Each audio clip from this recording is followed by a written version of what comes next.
बिस्मिल्लाहिर्रहमानिर्रहीम अस्सलामुअलैकुम नाज़रीन। एपिसोड की शुरुआत में हम देखते हैं कि सरहदी बाजार में नोयान उस्मान साहब के सामने घुटनों के बल बैठा होता है और कहता है, मैं आपको समझदार समझता था और आपके पास सुलह के लिए आया था, लेकिन आप एक बेवकूफ इंसान हैं जिसके ख्वाब नामुमकिन हैं। तो उस्मान साहब कहते हैं, अलबत्ता अगर आपको हकीकत नजर ना आए तो आप ये समझेंगे कि हकीकत नामुमकिन है। फिर बाजू फैलाते हुए कहते हैं, ये वो चिन्नार है जो आहिस्ता आहिस्ता बढ़ेगा और आराम आराम से परवान चढ़ेगा। ताजुद्दीन नोयान, जब तुम सूरज को देख नहीं सकोगे तब तुम समझ जाओगे कि ये रियासत किस तरह फैल चुकी है। जवाबन नोयान कहता है, यह सूरज तुम्हें जला देगा और अलखानी तुम्हें जहन्नुम में भेज देंगे, तुम सब के सब मर जाओगे, तुम उस्मान के ख्वाबों में खत्म हो जाओगे। तो गुंदोज साहब आगे बढ़ते हुए कहते हैं, ताजुद्दीन नोयान, तुमने हम पर बहुत जुल्म किया है और मौत तुम्हारे लिए निजात है। फिर अलचम खातून कहती हैं, चूंकि मेरी माँ और भाई का खून रहेगा नहीं गया, इसलिए अब मैं भी मर जाऊं तो मुझे कोई परवाह नहीं। तो उस्मान साहब कहते हैं, इन ख्वाबों की वजह से कोई नहीं मरेगा, लेकिन तुम और तुम्हारे जैसे लोग, तुम सब फना हो जाओगे। ये कहते साथ ही उस्मान साहब एक ही वार में ताजुद्दीन नोयान का सर दर्द से अलग कर देते हैं। तो नाज़रीन, ताजुद्दीन नोयान के बारे में आप क्या कहेंगे? क्या ये था वो ताजुद्दीन नोयान जिसके बारे में हमने इतना कुछ सुना था? क्या वो इतनी आसानी से मर सकता है या मर गया है? उसे मारने के बाद उस्मान साहब आगे बढ़ते हुए कहते हैं, हम हमेशा यहाँ रहेंगे। जब वो इनका बदला लेने आएंगे तो हम उनके सामने एक मजबूत दीवार की तरह होंगे, एक मजबूत मुट्ठी की तरह इलाही कलिमतुल्लाह की दावा के लिए और दुनिया में नज़्म व ज़ब्त फैलाने के लिए हम हमेशा लड़ेंगे। अब बताओ, क्या आप इस वजूदी मसले पर मेरे साथ हैं?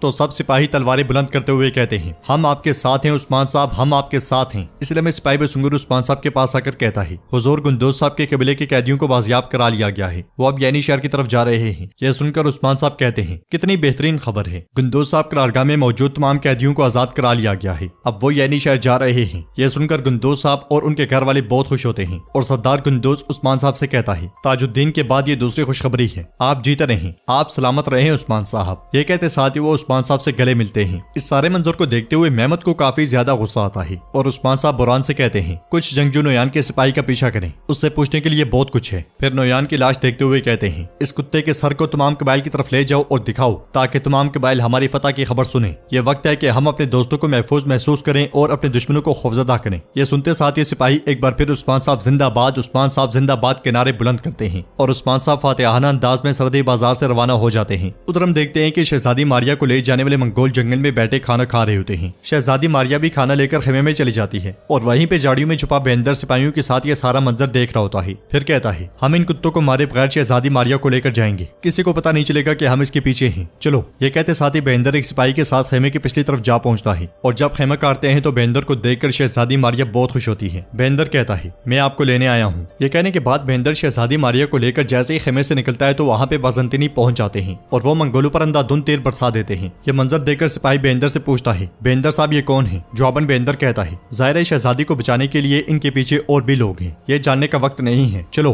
बाज़ंतीनी सिपाहियों के पीछे पीछे इमरान तेगन भी पहुंचता है और बाज़ंतीनी तमाम मंगोलों को मार डालते हैं। इमरान तेगन एक जख्मी मंगोल पर पांव रखते हुए कहता है, शहजादी कहाँ है? जवाबन मंगोल तकलीफ से तड़पते हुए कहता है, खेमे में, खेमे में। यह सुनते साथ ही इमरान तेगन उसका गला काट कर खेमे की जानिब बढ़ जाता है, मगर जब खेमे में देखता है तो खेमा खाली होता है और वो कहता है, उस्मान, उस्मान। वो नहीं जानता कि मैं क्या करूंगा। शहंशाह को फौरन खबर भेज दो, उसे बताओ कि उस्मान ने उसकी इकलौती बेटी शहजादी मारिया को कत्ल कर दिया है। उधर बेंदर शहजादी मारिया को लेकर घोड़ों तक पहुंच जाता है और उससे कहता है, सिपाही आपको आपके महबूब के पास कोनिया ले जाएंगे, उस्मान साहब ने सब कुछ तैयार कर रखा है। तो शहजादी बेंदर का हाथ पकड़ते हुए कहती है, मैं आपकी बहुत मशकूर हूँ, खुदा आपकी हिफाजत करे और उस्मान साहब को ताकत दे। फिर बेंदर सिपाहियों से कहता है, सिपाहियों, शहजादी के पीछे दूसरे लोग भी हैं, अपनी आंखें खुली रखना। यह सुनकर सिपाही कहते हैं, जैसे आपका हुक्म, और फिर शहजादी को लेकर चले जाते हैं। बेंदर एक सिपाही से कहता है, उस्मान साहब को बताओ कि हमने शहजादी को बाहिफाजत हासिल कर लिया है। फिर बेंदर कराली से कहता है, हम अतरानोस जाएंगे, चलो। उधर उस्मान साहब नारों की गूंज के साथ यानी शहर में दाखिल होते हैं। हर कोई बड़े पुरजोश अंदाज में उन्हें खुशामदीद कहता है और उस्मान साहब सीने पर हाथ रखकर उनका शुक्रिया अदा करते हैं। आगे बढ़ते बढ़ते उस्मान साहब हवेली में पहुंच जाते हैं। अलाउद्दीन उस्मान साहब से कहता है, हुजूर, आपको फतह मुबारक हो। ताजुद्दीन नोयान को वो अंजाम मिला जिसका वो हकदार था और उसकी बुराई फैलने से पहले ही चला गया। तो उस्मान साहब कहते हैं, ऐसा ही है, हमने उसका सर काट कर बुराई का खात्मा कर दिया है। हर बुराई के साथ कोई न कोई अच्छाई जरूर होती है। रब हमारे भाइयों को हमारे पास लाया। बालाहतुन आजादी का जश्न मनाने के लिए खाने का मेज तैयार करें, उसे तैयार करें ताकि हम अपने भाइयों को मजबूत करें। सरदार गुंदोज कहता है, उस्मान साहब शुक्रिया, जो कुत्ता हमें मुत्तहिद होने से रोकता था वो ताजुद्दीन नोयान अब मर चुका है, अब से हम मुत्तहिद और मावन रहेंगे। तो उस्मान साहब कहते हैं, अल्लाह के हुक्म से, अल्लाह के हुक्म से, अब चले अंदर चलते हैं। इसके साथ ही सब खेमे की जानिब बढ़ जाते हैं। अगले मंजर में उस्मान साहब नक्शे पर इशारा करते हुए सरदार गुंदोज से कहते हैं, अब मगरिब में हमारी सरजमीन जरखेज, महफूज और पानी के करीब है, इसलिए आप और आपका कबीला वहाँ पे आबाद हो सकता है। तो सरदार गुंदोज कहता कहता है, नहीं उस्मान साहब, मैं जानता हूँ कि आप मेरी हिफाजत करना चाहते हैं, लेकिन मैं उसकी कीमत अदा करना चाहता हूँ। मैं मशरिक में वाक़ई सरहदी इलाके की दरख्वास्त करता हूँ। अगर मंगोल आए तो पहला सामना मैं करूंगा। जवाबन उस्मान साहब कहते हैं, नहीं, हमारे लिए अदा करने की कोई कीमत नहीं है। भाई अपने भाई पर बोझ नहीं होता। अगर आप चाहें तो इस इलाके में आबाद हो सकते हैं, लेकिन मैं चाहता हूँ कि आप कैनी शहर के करीब मेरे साथ रहें। इस पर सरदार कुंदूस कहता है, आपका हुक्म सर आंखों पर उस्मान साहब। फिर उस्मान साहब नक्शे पर इशारा करते हुए कहते हैं, एक तरफ बोरसा है और दूसरी तरफ एजनिक। हमारा मकसद हमेशा वाज़े है। दुश्मन हमें इन दो शहरों पर कब्जा करने से रोकने के लिए हर मुमकिन कोशिश करेगा, लेकिन इंशाअल्लाह यह ख्वाब हकीकत बन जाएगा। पूरी दुनिया पर हुक्मरानी का रास्ता बोरसा से गुजरता है। चाहे 40 दिन बर्फ पड़ती रहे, लेकिन एक दिन तो शिकार का होगा। अगर अल्लाह ने चाहा तो हम बोरसा फतह करेंगे। उधर हम देखते हैं कि एल्चम आयशा खातून के बाल संवार रही होती है और आयशा खातून कहती हैं, अल्हम्दुलिल्लाह हमने इस मुसीबत पर काबू पा लिया है, लेकिन इस सिलसिले में उस्मान साहब और उनके खानदान की काविशें बड़ी हैं। एल्चम कहती है, बिल्कुल ऐसा ही है। उनकी बीवियां और तमाम जंगजू बहुत बहादुर हैं, खास तौर पर जो उन्होंने आपकी गैर मौजूदगी में किया। हम उनके साथ इंसाफी नहीं कर सकते। इस पर आयशा खातून पूछती हैं, मैं आपसे और खान साहब के बारे में पूछने जा रही थी। मैंने उसे सबसे पहले आपके करीब देखा, उसने आपकी बहुत मदद की है ना? जवाबन एल्चम कहती है, सलामत रहे, वो बड़े दिल वाला नेक इंसान है। तो आयशा खातून कहती है, वो भी बहुत बहादुर है। एल्चम कहती है, ऐसा ही है, लेकिन अल्लाह उसकी मदद करे। उसकी मोहब्बत बाज़ंतीनी हुक्मरान की बेटी है, मैंने उसे देखा है और वो बहुत खूबसूरत है। यह सुनकर आयशा खातून कहती हैं, ठीक है, अगर उनकी मोहब्बत मजबूत है तो कोई भी उनके खिलाफ खड़ा नहीं हो सकता।